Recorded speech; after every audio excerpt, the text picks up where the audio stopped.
How to create a dashboard in monday.com. Hi guys, welcome back to my channel. In this video, I'm going to show you step by step how to create a dashboard in monday.com.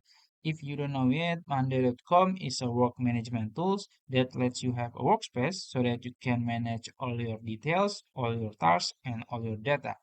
So there are a dashboard and boards in monday.com. There are different. So basically in the dashboard, you can connect all your boards and then you can present the data from each board to your dashboard. And then you can present it and then you can analyze it and also you can import it as a report. So I'm going to show you how to create the dashboard. So first you can choose the workspace and then you can click add item here plus icon, and then as you can see there's dashboard. You can click it, then I'm gonna name it uh maybe monthly report like this, and I'm gonna choose main because I'm gonna add a member, so I'm gonna choose main for privacy. And then you can just click create dashboard.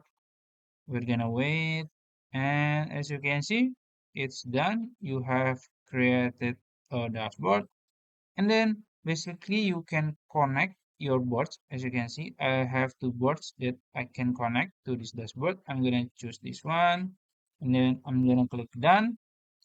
And then after you connect all your boards, you can add widget to present your data.